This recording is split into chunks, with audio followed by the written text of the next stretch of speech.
काढतात आहे। यानंतर मात्र भारतीय जनता पार्टी हर्षवर्धन सपकाळचे स्टेटमेंट सहन करणार नाही।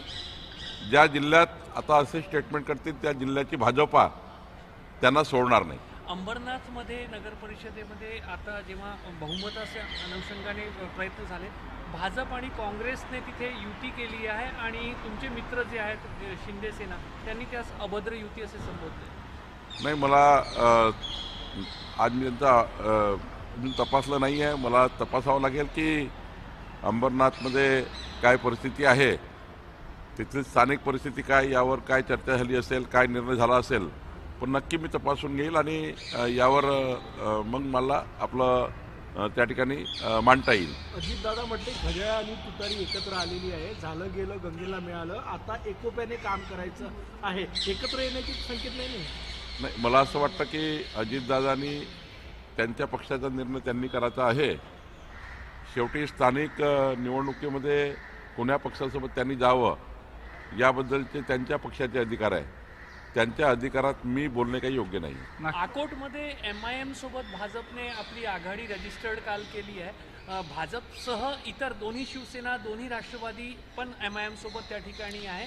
MIM ला टाळूनही बहुमत होऊ शकत होता तिथे। नाही, नागरी गट जेव्हा बनवतो किंवा एखादा विकासाचा गट बनतो किंवा डेव्हलपमेंटचा गट तयार होतो, त्या ठिकाणी वेगवेगळ्या पक्षाचे लोक एकत्र येतात आणि त्यामुळे मला वाटतं शेवटी एक काहीतरी स्थानिक लेवलला आघाडी झाली असेल, डेव्हलपमेंटकरता आघाडी झाली असेल, त्या अनुषंगाने काही तिथे गट तयार झाला असेल, त्यावरही मी त्या ठिकाणी तपासून घेणार आहे। महानगरपालिका निवडणुकांसाठी जे भाजपनं प्रचारगीत तयार केलं होतं त्यामध्ये भगवा शब्द असल्यानं ते प्रचारगीत निवडणूक आयोगानं नाकारलं।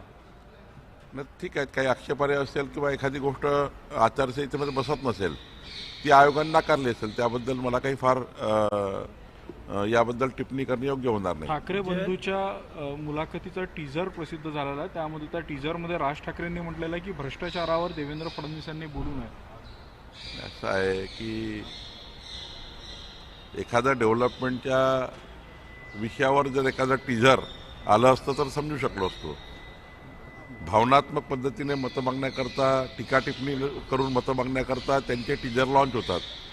पण मी परवाही सांगितलं की महाराष्ट्राची जनता ही डेव्हलपमेंटच्या बाजूने आहे। डेव्हलपमेंट म्हणजे देवेंद्र फडणवीस जी आहे, देवेंद्र फडणवीस जी म्हणजे डेव्हलपमेंट आहे। त्यामुळं हे टीजर, टीका टिप्पणी यावर काही होणार नाही आणि ती जे मुलाखत आहे ती यांनी दिली त्यांनी घेतली, यांनी दिली त्यांनी घेतली, अशा मुलाखतीला फार अर्थ नाही आणि यातनं काही मतं मिळत नाही। जयंत पाटीलांनी टीका केलेली की काँग्रेसमधून भाजपमध्ये गेलेल्यांनी भाजप ताब्यात घेतलेली आहे, जे निष्ठावान कार्यकर्ते आहेत ते सतरंजी अवतून आहेत। ज्या दिवशी आपण पक्षप्रवेश करतो ज्या पक्षात, त्याच दिवशी त्या पक्षाचा तो कार्यकर्ता होतो। पूर्वाश्रमी ते कुठलाही पक्षात असेल, पण आमच्या पक्षात आल्यानंतर आता ते भाजपचे कार्यकर्ते आहेत, भाजपचे नेते आहेत। त्यामुळं जर मूळ विचारधारा बदलून आमच्या विचारधारेला कोणी स्वीकारत असेल आणि या महाराष्ट्राच्या, या देशाच्या विकासाकरता, विकसित महाराष्ट्र, विकसित भारताकरता साथ देण्याकरता जे लोक आले आहेत त्यांचा आम्ही स्वीकार केलेला आहे।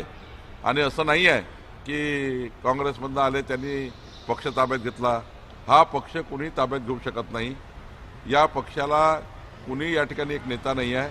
हा पक्ष सामूहिक पद्धतीने चालतो आणि या पक्षामध्ये खऱ्या अर्थाने सामूहिक निर्णय होतात आणि त्यामुळं कुणीही पक्ष ताब्यात घेऊ शकत नाही। कोणाची मक्तेदारी या पक्षात नाही।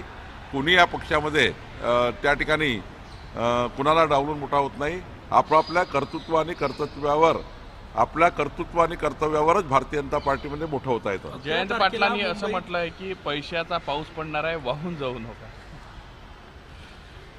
सत्तेपासून पैसा आणि पैशापासून सत्ता हे जे समीकरण त्यांच्या काळात होतं, त्यांना ते दिवस आठवतात। म्हणजे त्याला आपण म्हणतो की जे त्यांनी त्यांच्या जीवनामध्ये केलं आहे, त्यांनी त्यांच्या जीवनात जे प्रकार केले आहे असे पवित्र प्रकार त्यांना आठवतात आणि म्हणून त्यांना असं दिसतं की आता आम्ही सत्तेमध्ये आहोत, आम्ही असे करू, आम्ही असे करणार नाही। सत्तेपासून पैसा आणि पैशापासून सत्ता हे समीकरण त्यांना लागू होतं, आम्हाला लागू होत नाही। 11 तारखेला ठाकरे बंधूंची सभा आहे, आता तरी अपेक्षा आहे का ते विकासावर बोलतील, मुंबईचं विजन मांडतील? काही करणार नाही। टोमणे मारतील, फुस्टी बॉम्ब सोडतील, फटाके फोडतील, पण साऱ्यात बारूद गेलेली असेल, काही बारूद नसणार आहे. ते फटाके फोडतील, त्यानंतर काही ना काही टीका टिप्पणी करतील, काही करणार नाही. विकासाचा काहीच संबंध नाही. त्यांना मुंबईच्या विकासाच्या डेव्हलपमेंटचं काही घेणं नाही. फक्त त्या ठिकाणी त्या टीका टिप्पणी करण्यावर, टोमणे मारण्यावर त्यांचे दिवस चाललेले आहेत. संजय राऊत यांनी तुमच्यावर टीका केलेली आहे. बावनकुळे बॅटिंग आहे, त्यानंतर ठाणे नंतर अन्य जिल्ह्यात, अन्य महानगरात सुद्धा त्यांची प्रकट मुलाखत होणार आहे. उद्या होम पिचवर म्हणजे उद्या प्रकट मुलाखत आहे त्यांची. त्या प्रकट मुलाखतीत काही नाही आहे. मुख्यमंत्र्यांची काल उद्या आहे. ठाकरे बंधूंच्या याला उत्तर देण्यासाठी उद्या मुख्यमंत्र्यांची नागपुरात. देवेंद्र फडणवीसजीची संपूर्ण मुलाखत जर बघाल तर मला विश्वास आहे की देवेंद्रजी महाराष्ट्राच्या डेव्हलपमेंटवर बोलतील, विकसित महाराष्ट्रावर, विकसित नागपूरवर, विकसित पुण्यावर, विकसित मुंबईवर बोलतील. देवेंद्रजी कधी टीका टिप्पणी